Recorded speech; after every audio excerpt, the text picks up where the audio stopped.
Assalamualaikum. Hai, apa kabar anak-anak?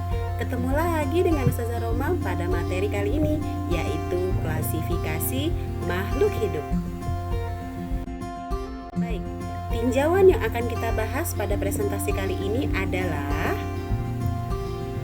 tujuan pembelajaran, peta konsep, dalil Al-Quran, perbedaan makhluk hidup dan benda mati, dan yang terakhir adalah ciri-ciri dari makhluk hidup.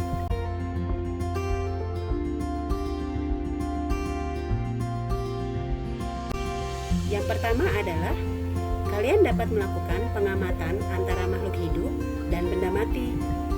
Kemudian, kalian juga dapat mengetahui apa saja ciri-ciri dari makhluk hidup.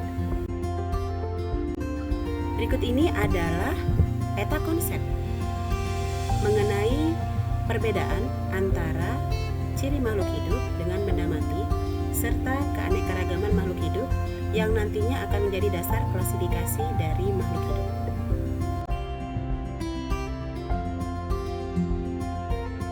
Dalil Al-Quran yang menyebutkan tentang perbedaan antara makhluk hidup dan benda mati terdapat dalam surah Al-Anbiya ayat 30 yang berbunyi, A'udzubillahi minasyaitonirrajim. Dan apakah orang-orang kafir tidak mengetahui bahwasanya langit dan bumi itu keduanya dahulu adalah sesuatu yang padu. Kemudian kami pisahkan antara keduanya, dan dari air kami jadikan segala sesuatu itu hidup.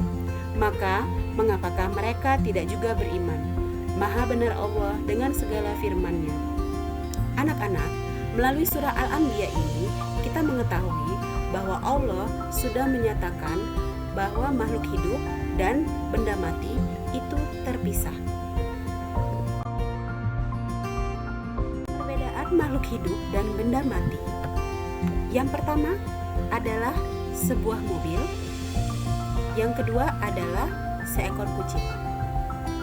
Kita akan melihat dan mengamati apa saja ciri dari keduanya.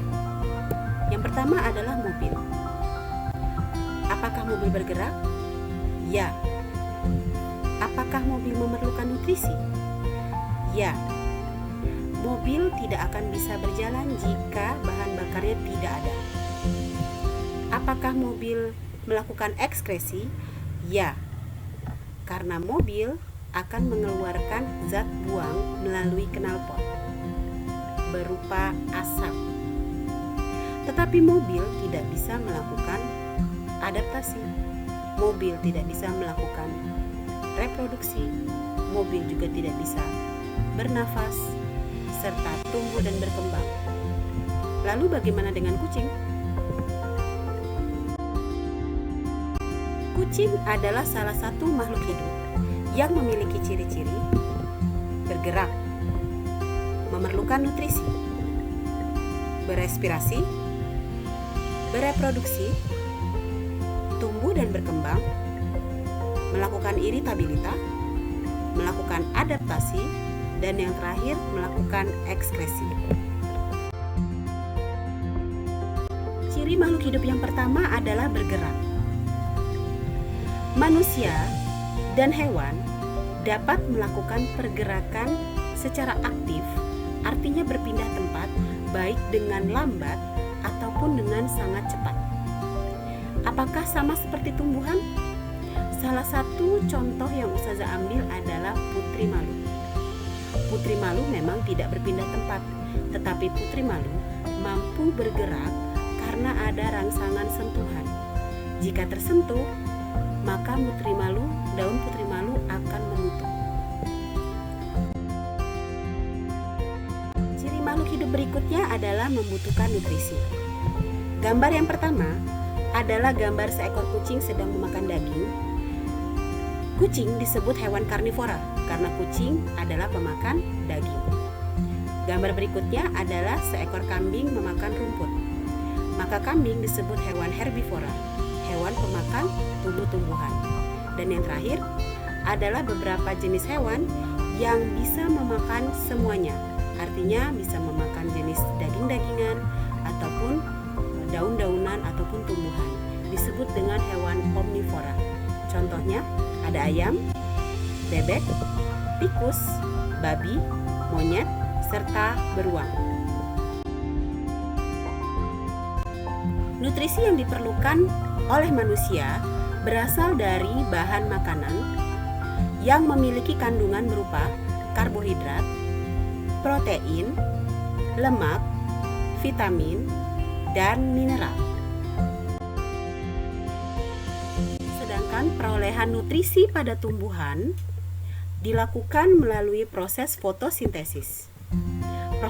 Proses fotosintesis adalah proses masak-memasak pada tumbuhan hijau, di mana karbon dioksida, air, dan mineral diperlukan dengan bantuan energi cahaya matahari dan klorofil atau zat hijau daun, maka akan menghasilkan oksigen serta glukosa atau cadangan makanan. Ciri makhluk hidup berikutnya adalah respirasi. Respirasi secara bahasa artinya bernafas. Bernafas menghirup oksigen, mengeluarkan karbon dioksida untuk membakar makanan dengan tujuan memperoleh energi. Lalu bagaimana dengan tumbuh-tumbuhan ketika bernafas? Sama halnya dengan manusia dan hewan. Tumbuhan juga memerlukan oksigen dan mengeluarkan karbon dioksida.